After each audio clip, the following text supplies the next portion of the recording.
सबको जय श्री राम जी की लीला। पुरुषोत्तम भगवान श्री कृष्ण 8वां अध्याय विराट रूप का दर्शन। ओम श्री गणेशाय नमः। हर हर महादेव। जय माता दी। जय श्री राम। जय श्री राधे श्याम।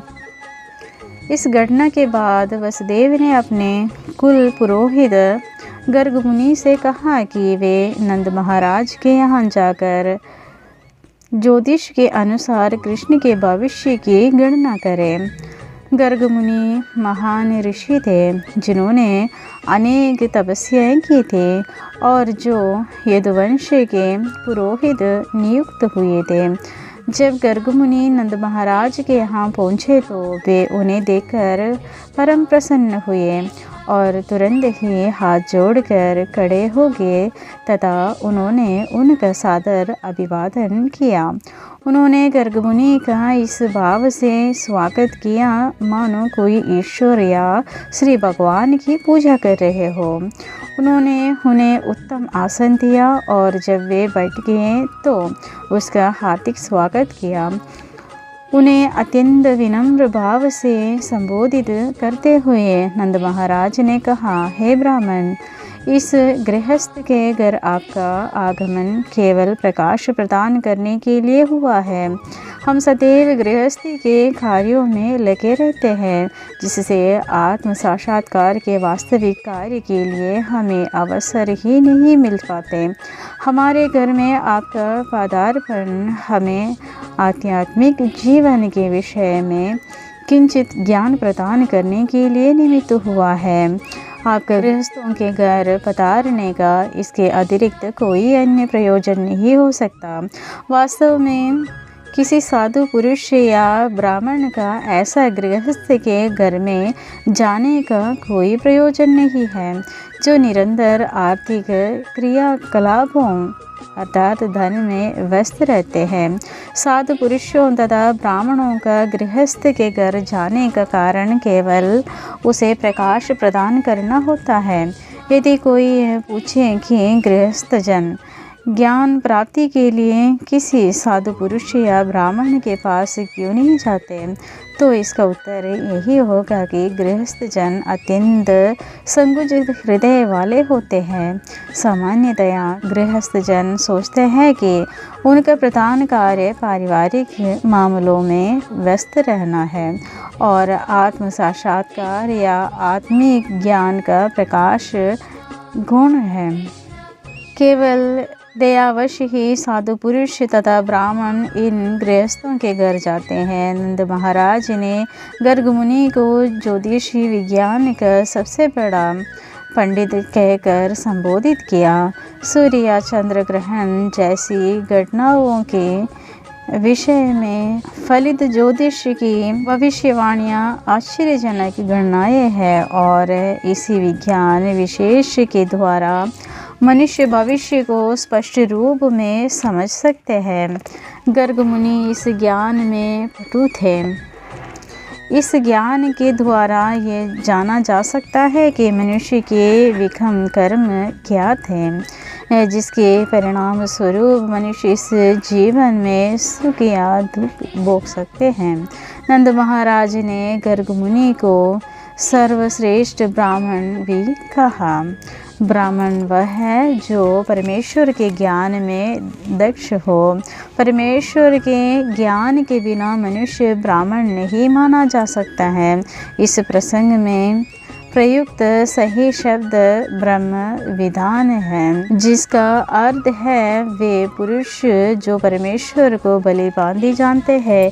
एक दश ब्राह्मण अन्य उपजातियों क्षत्रिय तथा वैश्यों को सुधारने की सुविधाएं प्रदान कर सकते हैं। शूद्र कोई संस्कार संपन्न नहीं करते।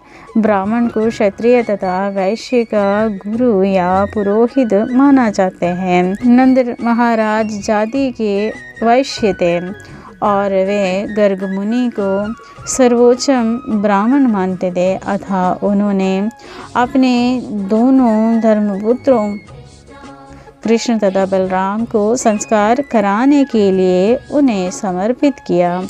नंद महाराज ने कहा कि वे केवल इन दोनों बालकों को अपितु सारे मनुष्यों को चाहिए कि जन्म के पश्चात किसी योग्य ब्राह्मण को अपना गुरु बनाए।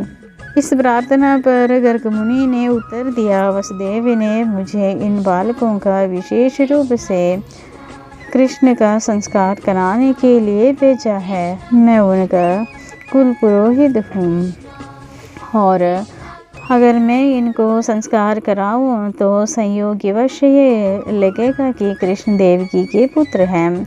अपनी फलित ज्योतिष गणना से गर्ग मुनि समझ गए थे कि कृष्ण देवकी के पुत्र हैं, किंतु नंद से सर्वथा अनजान थे। परोक्ष रूप से उन्होंने ये कहा कि कृष्ण तथा बलराम दोनों वसुदेव के पुत्र थे। बलराम वसुदेव के पुत्र रूप में विख्यात थे क्योंकि उनकी माता रोहिणी विद्यमान थे, किंतु कृष्ण के विषय में नंद को ज्ञात न था। गर्ग मुनि ने अप्रत्यक्ष रूप से यह प्रकट कर दिया कि कृष्ण देवकी के पुत्र हैं। उन्होंने नंद महाराज को यह भी सचेत कर दिया कि यदि वे संस्कार संपन्न कराए तो पापी कंस समझ पाएगा कि कृष्ण देवकी तथा वसुदेव के पुत्र है। ज्योतिष गणना के अनुसार देवकी को कन्या नहीं होनी चाहिए, किंतु प्रत्येक व्यक्ति यही कहते हैं कि देवकी की 8वीं संतान कन्या है। इस प्रकार गर्ग मुनि ने नंद महाराज को सूचित किया कि कन्या तो यशोदा के उत्पन्न हुए थे और कृष्ण देवकी से उत्पन्न थे और वे परस्पर बदल दिए गए थे। उस कन्या या दुर्गा ने भी कंस को सूचित किया था कि उसे मारने वाले बालक ने अन्यत्र जन्म ले लिया है। गर्ग मुनि ने कहा, यदि मैं आपके पुत्र का नामकरण संस्कार करता हूँ और यदि वह उस कन्या द्वारा कंस के प्रति की गई आकाशवाणी को पूरा कर देता है तो संभव है कि वह पापी असुर आकर नामकरण के बाद इस बालक का भी वध कर दे। अतः मैं इन सभी भावी विपत्तियों का उत्तरदायी नहीं बनना चाहता। गर्ग मुनि के वचन सुनकर नंद महाराज बोले, यदि ऐसी आशंका है तो अच्छा होगा कि नामकरण संस्कार का भव्य आयोजन न किया जाए। आपके लिए यही श्रेयस्कर होगा कि आप केवल वैदिक मंत्रों का उच्चारण करके संस्कार संपन्न करा दें। हम द्विज है और मैं तो आपकी उपस्थिति का लाभ उठा रहा हूँ, अतः बिना धूम धड़ाके के नामकरण संस्कार संपन्न करा दे। नंद महाराज नामकरण संस्कार को गुप्त रखना चाहते थे, किंतु ये भी चाह रहे थे कि गर्ग मुनि ये संस्कार संपन्न करे। जब नंद महाराज ने इतनी उत्सुकता के साथ गर्ग मुनि से प्रार्थना की, वे उन्होंने गुप्त रूप से नंद की गौशाला में नामकरण संस्कार संपन्न किया। उन्होंने नंद को बताया कि रोहिणी पुत्र बलराम अपने परिवार वालों तथा परिजनों के लिए अत्यंत मोहक होगा, अतः राम कहलाएगा। भविष्य में वह बलशाली सिद्ध होगा, अतः बलराम कहलाएगा। गर्ग मुनि ने आगे बताया कि चूँकि आपके कुल तथा यदुकुल में घनिष्ठ संबंध हैं, अतः उस बालक का एक नाम और होगा, संघर्षण भी होगा। इसका अर्थ ये हुआ कि गर्ग मुनि ने रोहिणी के पुत्र के 3 नाम रखे, बलराम, संघर्षण तथा बलदेव। उन्होंने चातुरी से यह बात प्रकट न होने दी कि बलराम भी देवकी के गर्भ में प्रकट हुए थे और बाद में उन्होंने रोहिणी के गर्भ में स्थानांतरित किया गया था। कृष्ण तथा बलराम सगे भाई सहोदर हैं और मूलतः देवकी के पुत्र हैं। तब गर्ग मुनि ने नंद महाराज को जानकारी दी, जहाँ तक आपके पुत्र का प्रश्न है, इस बालक ने विभिन्न युगों में विभिन्न शारीरिक रंग धारण किए हैं। सर्वप्रथम इसने श्वेत रंग धारण किया, फिर लाल, तब पीला और अब श्याम रंग धारण किया है। इसके अतिरिक्त ये पहले वसुदेव का पुत्र था अतः इसका नाम वासुदेव तथा कृष्ण होना चाहिए। अतः कुछ लोग इसे कृष्ण कहकर पुकारेंगे और कुछ वासुदेव कहकर। किंतु आपको एक बात जान लेनी चाहिए कि अपनी विभिन्न लीलाओं के कारण इस बालक के अन्य अनेक नाम तथा कार्यकलाप होते रहे हैं। गर्ग मुनि ने नंद महाराज से ये भी संकेत किया है कि उनका पुत्र गिरिधारी भी कहलाएगा, क्योंकि ये गोवर्धन पर्वत उठाने का असाधारण कृत्य करेगा, चूँकि वे भूत तथा भविष्य के जानने वाले ज्योतिषी थे। अतः वे बोले, मैं इसके कार्यों तथा नाम के विषय में हर बात जानता हूँ, किंतु अन्य लोग नहीं जानते। यह बालक समस्त ग्वालों तथा गौओं को अत्यंत प्यारा होगा। वृंदावन में अत्यंत लोकप्रिय होने के कारण यह आपके लिए कल्याणकारी होगा। इसकी उपस्थिति से आप समस्त सांसारिक विपत्तियों को पार कर सकेंगे, चाहे कितने ही विरोधी तत्व क्यों न आ जाए। हे व्रजराज, जब जब राजनीतिक कुव्यवस्था हुई है, इस बालक ने अपने पूर्व जन्मों में चोर उचकों से साधु जनों की कई बार रक्षा की है। आपका पुत्र इतना शक्तिशाली है कि जो भी इसका भक्त होगा उसे शत्रु सता नहीं सकता। जिस प्रकार विष्णु सदैव देवताओं की रक्षा करते हैं, उसी तरह आपके पुत्र के भक्त भी नारायण भगवान के द्वारा सदैव सुरक्षित रहेंगे। नारायण अर्थात भगवान के स्तर पर आपका बालक शक्ति, सौंदर्य तथा ऐश्वर्य में हर तरह से उन्नति करेंगे। अतः मेरी सलाह है कि आप इसकी सुरक्षा अत्यंत सतर्क पूर्वक करें, जिससे यह किसी व्यवधान के बिना विकास कर सके। दूसरे शब्दों में गर्ग मुनि ने नंद महाराज को यह भी बताया है कि चूँकि वे नारायण के परम भक्त हैं, अतः भगवान नारायण ने उन्हें अपने ही समान पुत्र दिया है।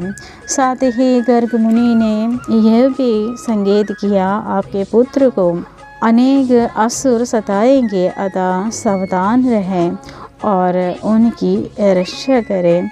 इस प्रकार गर्ग मुनि ने नंद महाराज को विश्वास दिलाया कि साक्षात नारायण उनके पुत्र बने हैं। उन्होंने अनेक प्रकार से उनके पुत्र के दिव्य गुणों का वर्णन किया। यह जानकारी देकर गर्ग मुनि अपने घर वापस चले गए। नंद महाराज अपने को परम भाग्यशाली व्यक्ति मानने लगे और ऐसा आशीर्वाद प्राप्त करके उन्हें परम संतोष हुआ। इस घटना से कुछ समय बाद बलराम तथा कृष्ण दोनों ही हाथों और घुटनों के बल सरकने लगे। इस प्रकार चलते हुए वे अपनी माताओं को प्रमुदित करते रहते। उनकी कमर तथा पैरों में बंदी गठियाएँ रुनझुन बजती और वे मनोहारी ढंग से इधर उधर घूमते। कभी कभी वे सामान्य बच्चों की भांति दूसरे बच्चों से डर कर अपनी रक्षा के लिए अपनी अपनी माताओं के पास दौड़े चले आते। कभी वृंदावन की मिट्टी में रेंगने के कारण उनके शरीर मिट्टी से लथपथ हो जाते। वास्तव में उनकी माताओं द्वारा उनके शरीरों पर केसर और चंदन का लेप मला होता था, किंतु मिट्टी में घुटनों के बल चलने के कारण उनके शरीरों पर मिट्टी लग जाते। जो ही वे यशोदा तथा रोहिणी के पास आते, वे उन्हें गोद में उठाकर साड़ी के आंचलों से ढककर दूध पिलाते। जब वे पैदान करते रहते तो माताएं उनकी धुंधलियाँ देखते रहते। अपने पुत्रों को बढ़ता देखकर उनकी प्रसन्नता बढ़ जाती। कभी कभी नटखट बालक गौशाला तक चले जाते और बछड़े की पूंछ पकड़कर खड़े हो जाते। इससे बछड़े विचलित होकर इधर उधर दौड़ने लगते और बच्चे मिट्टी तथा गोबर के ऊपर घिसट जाते। इस कौतूहल को देखने के लिए यशोदा तथा रोहिणी अपने पड़ोसियों को यानी गोपियों को बुला लाते। ये गोपियाँ कृष्ण की लीलाएं देखकर दिव्य आनंद में लीन हो जाते और प्रसन्नतावश वे जोर जोर से हंसने लगते। कृष्ण तथा बलराम दोनों ही इतने चंचल थे कि यशोदा तथा रोहिणी अपने अपने गृह कार्यों में व्यस्त रहते हुए उन्हें गायों, बैलों, बंदरों, जल, अग्नि तथा पक्षियों से बचाने का प्रयत्न करते रहते। अपने बालकों की सुरक्षा के लिए सदैव उत्सुक रहने तथा गृह कार्यों में व्यस्त रहने के कारण वे शांतिपूर्वक रह भी न पाते थे। अल्पकाल में कृष्ण तथा बलराम दोनों ही उठकर खड़े होने लगे और अपने पैरों से कुछ कुछ चलने लगे। जब वे दोनों चलने लगे तो उनके जोली उनके साथ हो लेते और वे सब मिलकर गोपियों के तथा विशेष रूप से यशोदा तथा रोहिणी को परमानंद प्रदान करते। यशोदा तथा रोहिणी की समस्त गोपी सखियाँ वृंदावन में कृष्ण तथा बलराम के निकट बाल सुलभ कार्यकलापों का आनंद लूटने लगे। इससे भी अधिक आनंद प्राप्ति के उद्देश्य से वे सब एकत्र होते और माता यशोदा के पास इन चंचल बालकों की शिकायत करने पहुंच जाते। कृष्ण माता यशोदा के सम्मुख बैठे होते। तभी सारी गोपियाँ यशोदा माता से उनकी शिकायतें करने लगती जिससे वे सुन सके। वे कहते, यशोदा जी, आप अपने नटखट कृष्ण को क्यों नहीं वर्जती? वह हर प्रातः तथा सायंकाल बलराम के साथ हमारे घरों में आते हैं और गोये दुही जाने के पूर्व ही उनके बछड़ों को खोल देते हैं जिससे वे गोये का सारे दूध पी जाते हैं। अतः जब हम दुहने जाते हैं तो दूध ना होने के कारण हमें खाली बर्तन लेकर लौटना पड़ते हैं। यदि हम इस कृत्य के लिए कृष्ण तथा बलराम को धमकाती है तो वे ऐसी मनोहारी हंसी हंसते हैं कि हम कुछ भी नहीं कर पाते। यही नहीं, आपके कृष्ण तथा बलराम को हमारा दही तथा माखन चुराने में बड़ा आनंद आते हैं। उसे चाहे हम कहीं भी क्यों ना रखें, जब हम उन्हें दही तथा माखन चुराते पकड़ लेते हैं तो वे कहते हैं, आप हम पर चोरी का आरोप क्यों लगाते हो? क्या आप समझती है कि हमारे घर में दही तथा मक्खन का अभाव है? कभी कभी वे मक्खन, दही तथा दूध चुरा कर बंदरों को बांट देते हैं। जब बंदर भरपेट खा लेते हैं तो वे चिढ़ाते हैं कि ये दूध, ये दही तथा मक्खन रहती है। यहाँ तक कि बंदर भी जिन्हें नहीं खाते वे पात्रों को तोड़ फोड़ कर इधर उधर बिखेर देते हैं। यदि हम दही, माखन तथा दूध को किसी एकांत अंधेरे स्थान में रखती है तो आपके कृष्ण तथा बलराम अपने शरीर के आभूषणों तथा रत्नों के तेज से उस अंधेरे स्थान में भी ढूंढ लेते हैं। यदि कदाचित उन्हें छिपाया हुआ दही और माखन नहीं मिलता तो वे जाकर हमारे बच्चों को चिकोटी काटते हैं जिससे वे रोने लगते हैं और वे दोनों भाग जाते हैं। यदि हम मक्खन, दही को चीखे पर ऊंचे टांग देते हैं तो अपनी पहुंच के बाहर होने पर भी चक्की के ऊपर काट के बक्से रखकर वहां तक पहुंचाते हैं कि यदि वे वहां तक नहीं पहुंच पाते तो पात्र में छेद कर देते हैं। अतः हम सोचते हैं कि आप अपने बालकों के शरीर से सारे रत्न जड़ित आभूषण निकाल ले तो अच्छा होगा। ये सुनकर यशोदा कहती है, बहुत अच्छा, मैं कृष्ण के सारे रत्न उतार लूँगी जिससे वह अंधेरे में रखा मक्खन ना ढूंढ पाए। तब गोपियाँ कहते हैं, नहीं नहीं, आप ऐसे ना करें, आप इसके रत्नों को उतार कर क्या करेंगे? हम नहीं जानते कि ये कैसे बालक है जो बिना आभूषणों के भी है एक प्रकार का तेज फैलाते रहते हैं जिससे वे अंधेरे में भी प्रत्येक वस्तु देख सकते हैं। तब माता यशोदा उन्हें बताते हैं कि अच्छा, तुम लोग अपना माखन तथा दही सावधानी से रखा करो जिससे वे वहाँ पहुँच ना सके। तो उत्तर में गोपियाँ कहते हैं, हाँ, वास्तव में हम ऐसा ही करते हैं, किंतु कभी कभी हम गृह कार्यों में व्यस्त रहते हैं और ये नटखट बालक न जाने कैसे घर में घुसकर सारी वस्तुएं तहस नहस कर देते हैं। कभी कभी दही तथा मक्खन ना चुरा सकने पर ये गुस्से में आकर स्वच्छ फर्श पर पेशाब कर देते हैं, कभी कभी उस पर थूक देते हैं।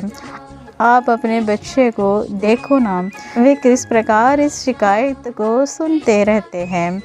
वे सारे दिन हमारे दही तथा मक्खन चुराने की योजना बनाते रहते हैं और अब किस तरह वे शांत अच्छे बालकों की तरह बैठे हैं, जरा उनके मुखमंडल तो देखो। जब माता यशोदा ने सारे उलाहने सुनकर अपने बच्चों को डांटना चाहा तो उसके बोले वाले मुखमंडल को देखकर हंस पड़ी और डांट नहीं पाई। किसी और दिन जब कृष्ण तथा बलराम अपने मित्रों के साथ खेल रहे थे तो सारे बालकों ने बलराम के साथ मिलकर यशोदा से कहा है कि कृष्ण ने मिट्टी खाई है। ये सुनकर माता यशोदा ने कृष्ण का हाथ पकड़ लिया और कहा, बेटे, तुमने अकेले में मिट्टी क्यों खाई? देखो ना, बलराम सहित तुम्हारे सारे मित्र तुम्हारी शिकायत कर रहे हैं। अपनी माता के डर से कृष्ण ने कहा, हे माता, ये सारे लड़के जिनमें भैया बलराम भी सम्मिलित हैं झूठ बोल रहे हैं। मैंने मिट्टी कभी नहीं खाई।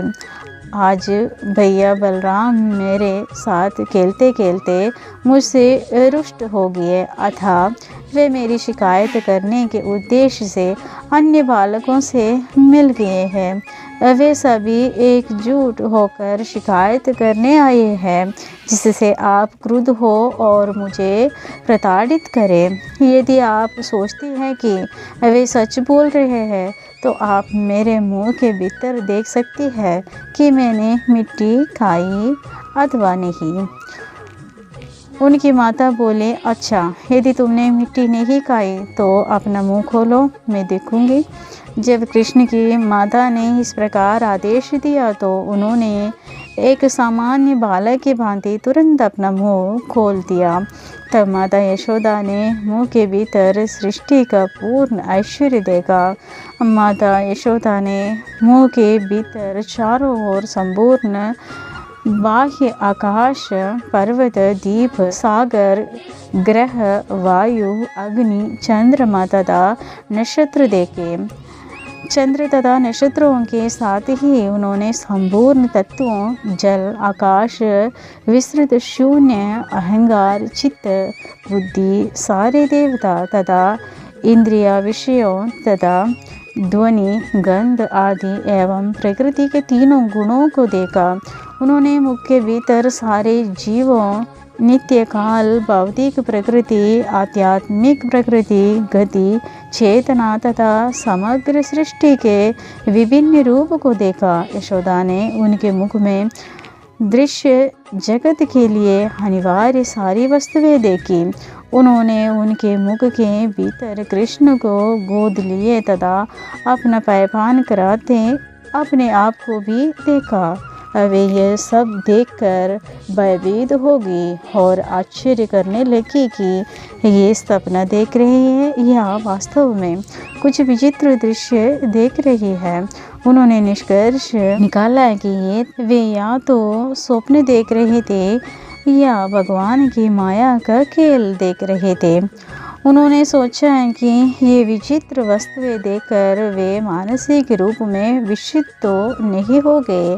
फिर सोचा, हो सकता है कि यह मेरे पुत्र की विराट योग शक्ति हो, अतः उसके मुख के भीतर ऐसा दृश्य देखकर मैं विचलित हो गई हूँ।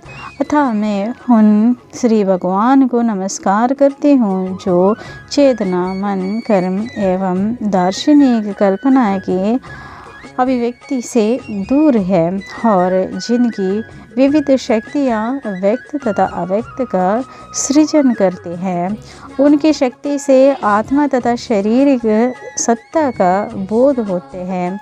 उन्होंने फिर कहा, मुझे उनको सादर नमस्कार करना चाहिए जिनकी माया से मैं नंद महाराज को अपना पति तथा कृष्ण को अपना पुत्र समझ रही हूँ और ये सोच रही हूँ कि नंद की सारी संपत्ति मेरी है और सारे ग्वाले तथा ग्वालिने मेरी प्रजा है। ये सब भ्रांति परमेश्वर की माया के कारण है।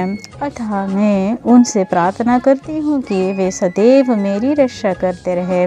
जब माता यशोदा इस प्रकार के दार्शनिक भावों से भरी हुई थी तो भगवान कृष्ण ने अपनी अंतरंग शक्ति का फिर विस्तार किया जिससे वे मातृ प्रेम से मोहग्रस्त हो जाए। अतः तुरंत ही माता यशोदा के सारे दार्शनिक भाव विस्तृत हो गए और उन्होंने कृष्ण को अपने पुत्र रूप में स्वीकार कर लिया।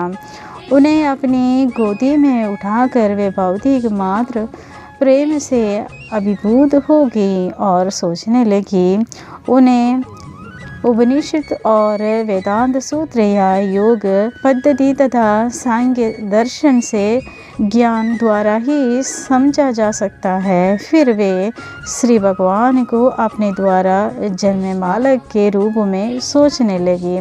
निश्चित ही यशोदा ने अनेक पुण्य कर्म किए होंगे जिसके फलस्वरूप उन्हें परम सत्य श्री भगवान उनके पुत्र के रूप में प्राप्त हुए जिन्होंने उनका स्तनपान किया। इसी प्रकार नंद महाराज ने भी अनेक महान यज्ञ तथा पुण्य कर्म किए होंगे जिससे कृष्ण उनके पुत्र बने और उन्हें अपना पिता कहकर संबोधित करने लगे।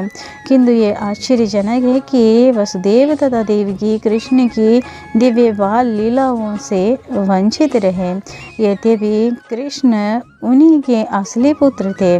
आज भी अनेक साधु तथा संत पुरुष कृष्ण की बाल लीलाओं का गुणगान करते हैं किंतु वसुदेव तथा देवी की इस बाल्यकाल की लीलाओं का साक्षात आनंद न उठा सके। इसके कारण सुखदेव गोस्वामी ने महाराज परीक्षित से इस प्रकार बतलाया है। जब ब्रह्मा ने द्रोण नामक सर्वश्रेष्ठ वसु को अपनी पत्नी दरा के साथ संतान वृद्धि करने का आदेश दिया तो उन्होंने ब्रह्मा जी से कहा, हे पिता, हमें आप आशीर्वाद दें। भविष्य में जब हम पुनः इस ब्रह्मांड में जन्म धारण करें तो भगवान कृष्ण अपने अत्यंत मनोहारी बाल्यपन के कारण हमारा सारा ध्यान आकृष्ट करें। कृष्ण के साथ हमारे व्यवहार इतने गाढ़ हो कि उनके साथ कृष्ण की बाल लीलाओं के श्रवण मात्र से ही प्रत्येक मनुष्य जन्म तथा मृत्यु के अविद्या सागर को पार कर सके। ब्रह्मा जी ने उन्हें वर दिया जिसके फलस्वरूप द्रोण वृंदावन में नंद महाराज के रूप में और धरा नंद की पत्नी माता यशोदा के रूप में। नंद महाराज तथा उनकी पत्नी यशोदा ने श्री भगवान को पुत्र रूप में प्राप्त करके अपनी शुद्ध भक्ति बढ़ाई और समस्त गोपियों तथा ग्वालों ने जो कृष्ण के सहयोगी थे सहज ही कृष्ण के लिए अपनी प्रेम भावनाएं विकसित की। अतः ब्रह्मा जी के वरदान की पूर्ति करने के लिए ही कृष्ण अपने पूर्ण अंश बलराम सहित प्रकट हुए और समस्त वृंदावन वासियों के दिव्य आनंद को बढ़ाने के लिए सारी बाल लीलाएं संपन्न की। इस प्रकार लीला पुरुषोत्तम भगवान श्री कृष्ण के अंतर्गत विराट रूप का दर्शन नामक 8वें अध्याय का भक्ति वेदांत तात्पर्य पूर्ण हुआ। ये 8वां अध्याय सबको पसंद आ गया तो लाइक और शेयर कर लीजिएगा, और जो भी इस चैनल को सब्सक्राइब नहीं किया कर लीजिएगा। कृष्ण भगवान का लीलाएं, उनका पूरा चरित्र जो इस ग्रंथ में बताया गया है। तो पहले भी गोस्वामी जी बताते हैं कि भाग्यवान लोग ही कृष्ण लीलाएं सुन पाते हैं, इसलिए आप लोग सब्सक्राइब कर लीजिएगा अगर पसंद आ गया तो, नहीं तो ऐसे ही सुन लीजिएगा। तो सुनने मात्र से कलयुग में जो भगवान का नाम सुनने से ही भाग्य मिलते हैं, उनका चरित्र सुनने से ही सब कष्ट दूर हो जाते हैं, ये कहते हैं। तो आशा करती हूँ आप लोग इसको सुनते रहिए और आगे अपना धर्म के बारे में जानते रहिए। सबको जय श्री राम जी की हर हर महादेव।